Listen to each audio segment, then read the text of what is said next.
All right, we're checked in. Welcome to another vlog. This is our home for the next 4 nights. It's currently Sunday. We're here till Thursday. First hotel I think I've been in with 2 separate rooms like this. This wasn't bad. This is Homewood Suites in Lake Mary. I think when I booked it was around $93 a night, which isn't horrible, I think. So yeah, the beds are in here, the bathroom's over there, the closet, and actually, which I've never seen, a little range and microwave and everything. So, not bad. And that's a hotel review. All right, so we're here at Fun Spot, but as you can see, Mother Nature looks like she has other plans. So we're gonna find out what's open, what's not open. So we're over here on Mind Blower. It's got 208 on it now.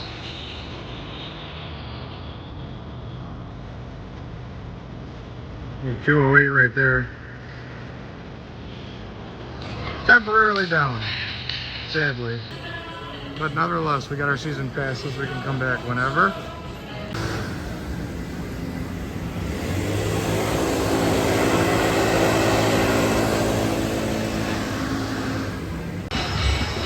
We officially have testing. Oh yeah.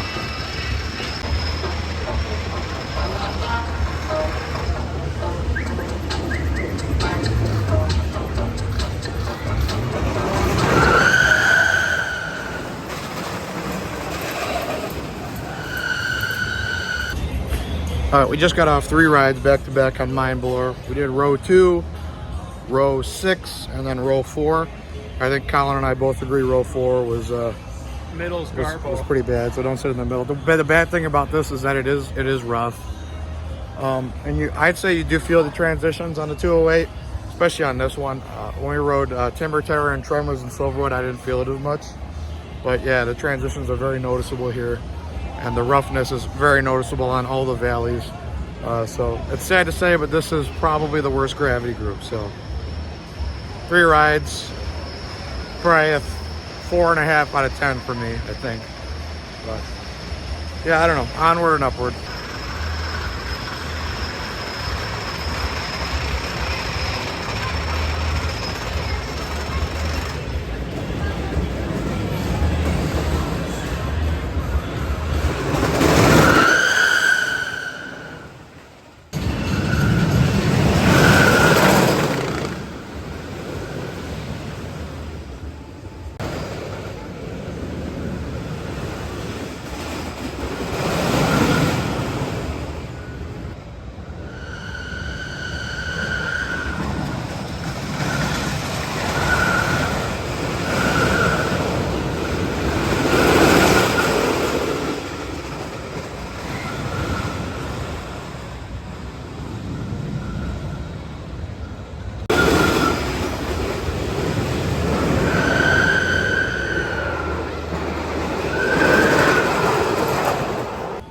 I guess the other sad part about this ride is that the layout is so awesome.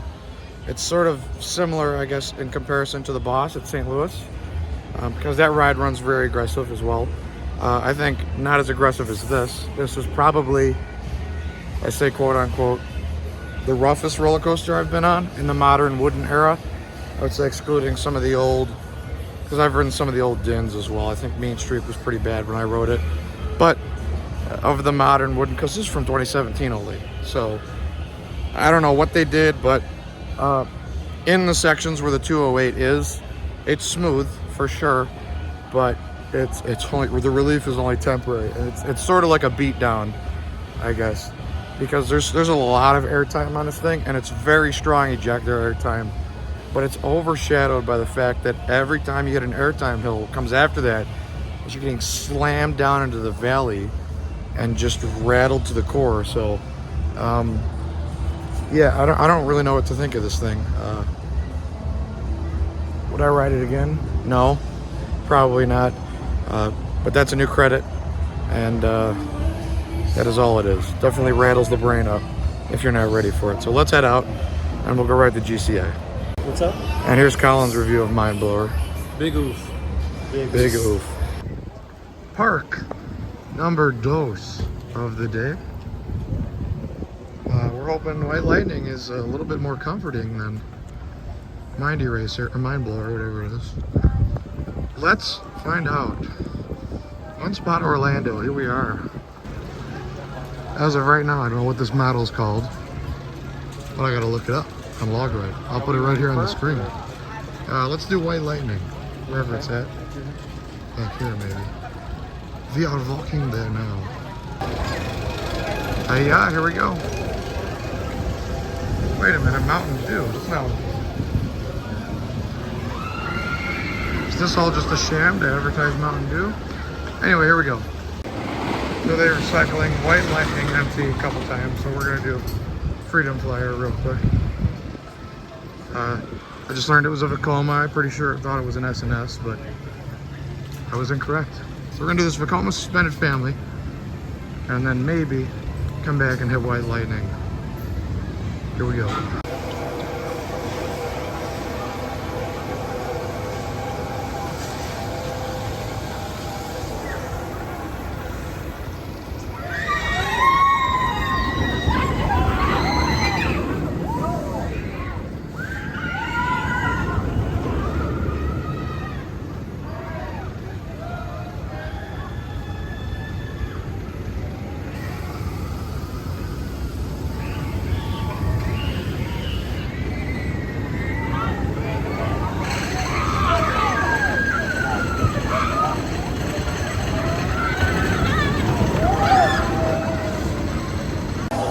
Alright, so we did Freedom Flyer. A little jolty, but nothing offensive.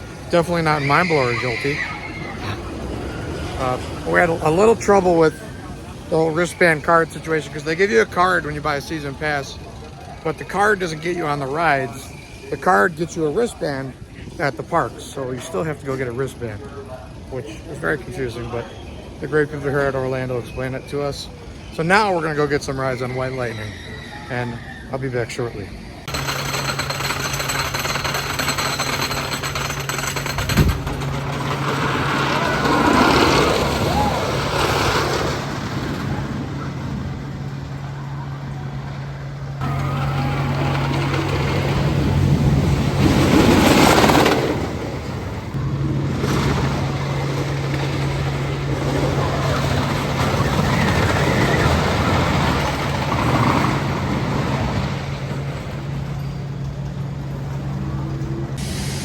We just got off White Lightning.